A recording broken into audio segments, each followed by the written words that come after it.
Dear reader, allow me to introduce you to my book. Though it might at first appear like many books you've come across, it is far from ordinary. You may, therefore, have some misunderstandings about its nature. The story that awaits you has not been fully told. In fact, its conclusion is not yet known. It is in that way that my book is special. It is in that way that you are special. Without you, there is no story.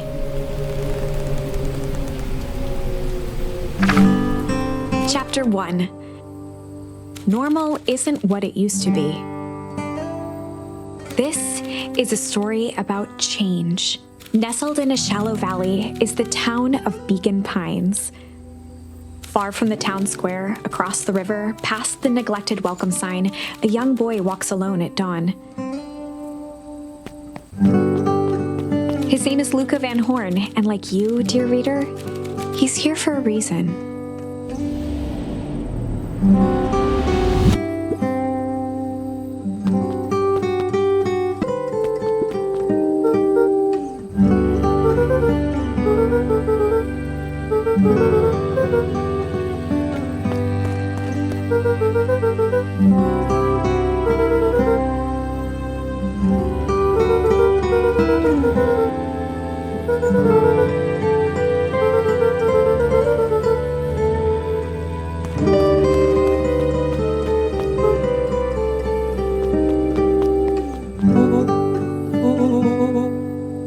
Rollo was Luca's closest friend.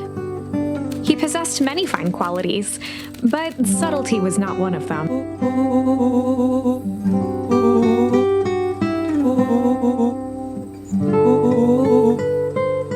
Rollo finally noticed the tears welling in his friend's eyes, and the flower.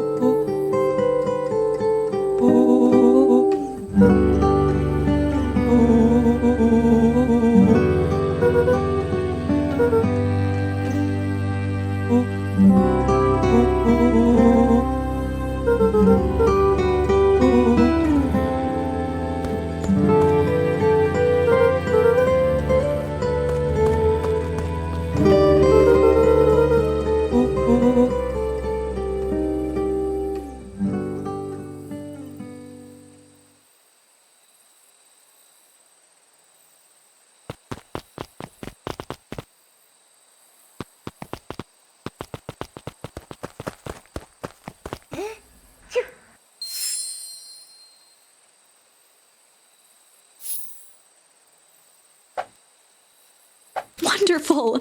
I had a good feeling about you from the moment you opened my book. That charm is a very special thing. Keep hold of it for now. Its purpose will reveal itself soon enough.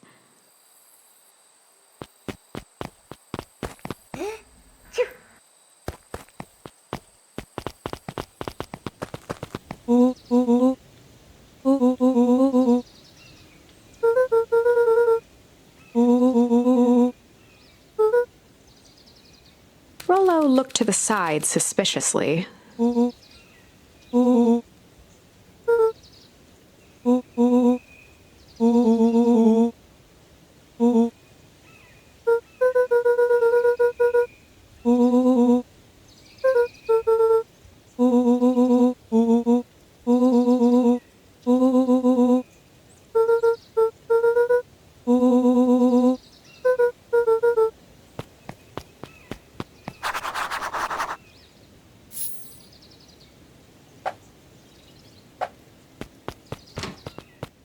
Dear reader, forgive me for this interlude.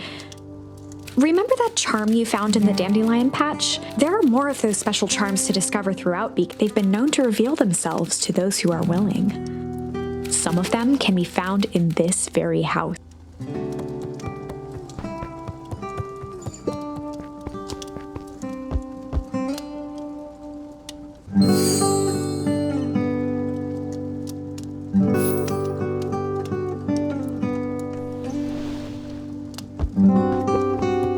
Had already lit the fire. She kept a warm house, as if by grandmotherly obligation.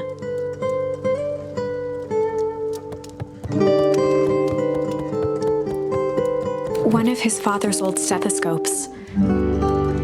Luca had spent countless hours, not for years though. Since Gran had moved in, the house was more peaceful, more orderly, and more covered in flowery fabric.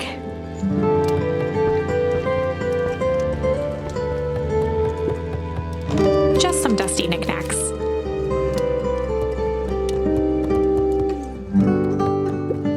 An array of prepared meals crowded the refrigerator, each labeled with the day of the week. A pair of dull scissors, a broken can opener, a mostly empty bottle of glue, and some...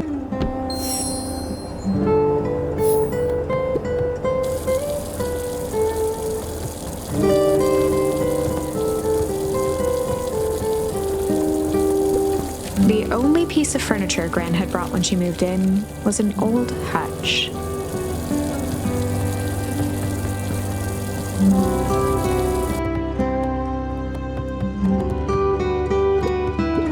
Luca paused at his parents' bedroom door. He just wasn't ready to go in yet. Gran had commandeered the upstairs closet. "Some things need shelter from a young boy's mischief," she said.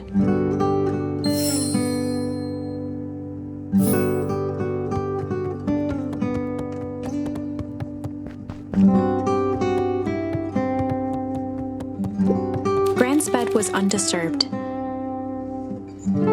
Luca didn't mind that she had a habit of falling. It meant that he could read late into the night.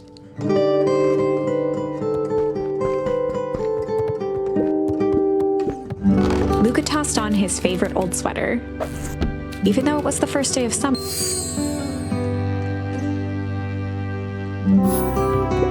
Gran's moving in meant that most of Luca's things had been cramped. Luca was somewhat annoyed by the situation.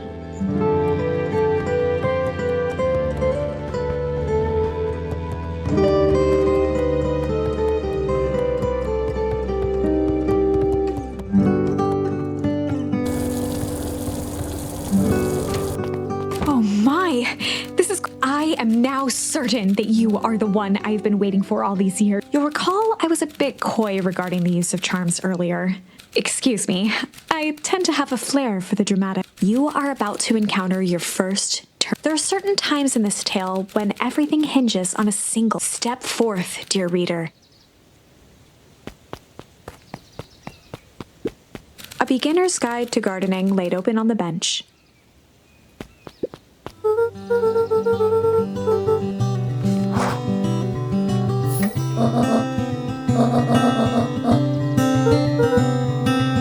The less Gran knew, the better for everyone involved.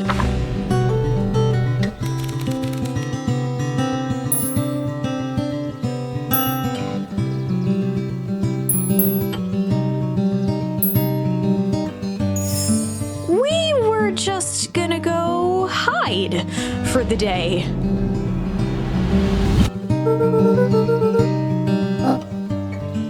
Traditionally, when one is trying to hide something, they avoid.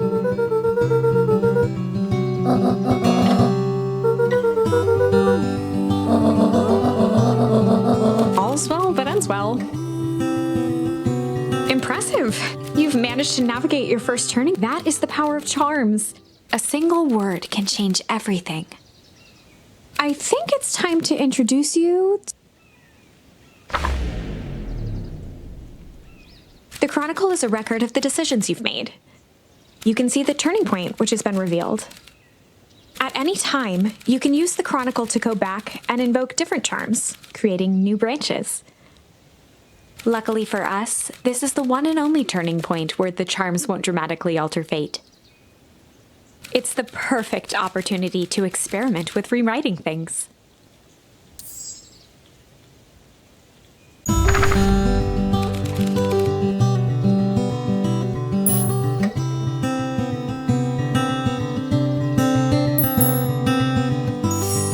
We were just gonna go chill for the day. The best lies are built on truth.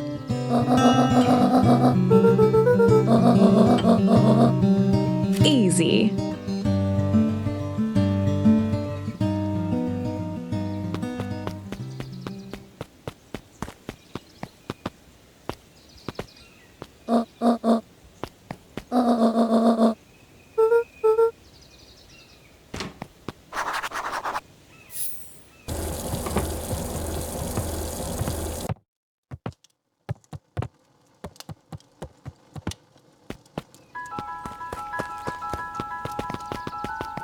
For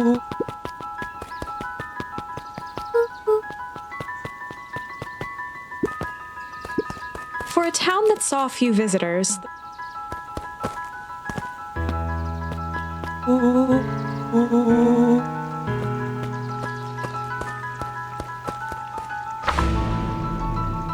Chapter 2.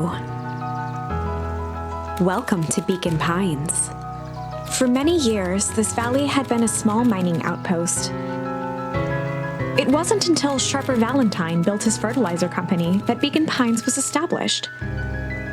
Over the next 30 years, the town had grown until the foul harvest. In the 6 years since, everyone was simply trying to get by.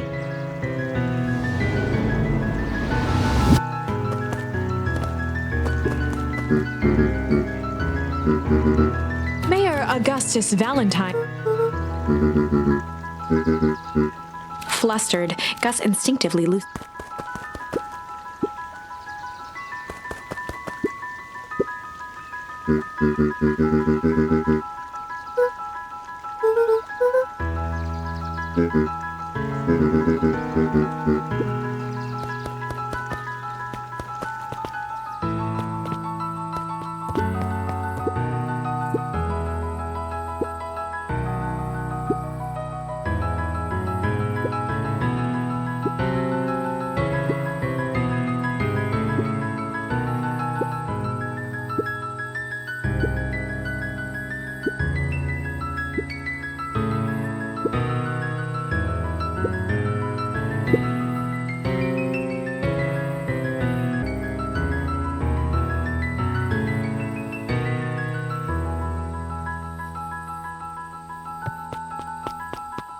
Whenever Luca saw his stats, it reminded him of the days they'd pack up a couple of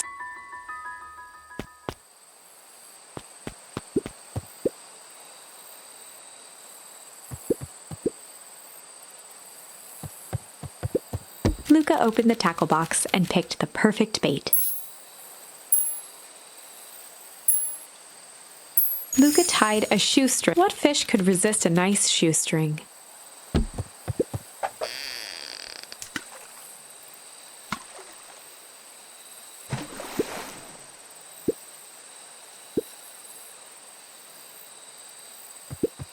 Luca tied. What fish could resist?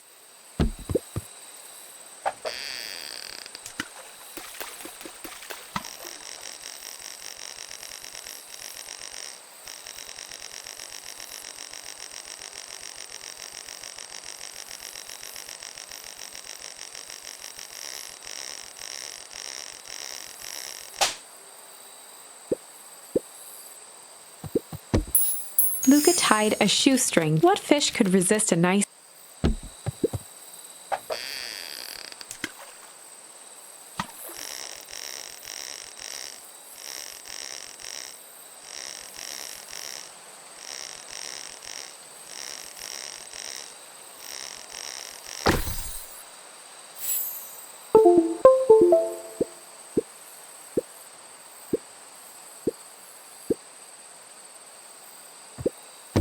Luca gently baited for skimming the surface.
On certain nights, when the clouds, Rolo thinks it's aliens.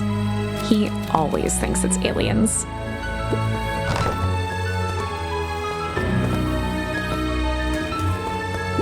The boys had a good thing going, as long as they kept old Jeff happy.